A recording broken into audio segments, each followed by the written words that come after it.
YouTube లో ఈ madam video వస్తే చూశాను. విషయంలోకి వెళ్తే ఆదర్శ్ చవాన్ ఆదర్శ్ కుంభకోణంలో అవినీతి ఆరోపణలు ఎదుర్కొంటున్న మహారాష్ట్ర మాజీ సీఎం సైనికులు ఇళ్లను మేసేసిన ఇలాంటి వ్యక్తి కాంగ్రెస్ పార్టీకి ఆదర్శము అని చెప్పి ఒకప్పుడు మోదీ విమర్శించిన ఈ అశోక్ చవాన్ ఇప్పుడు ఏమయ్యారో ఎక్కడున్నారో తెలుసా?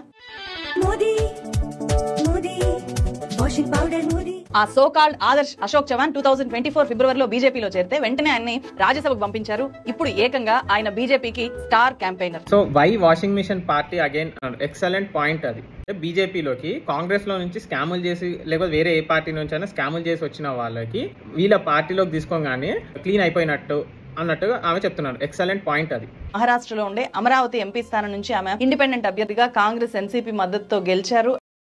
అమరావతి బీజేపీ అభ్యర్థిగా నామినేషన్ వేశారు.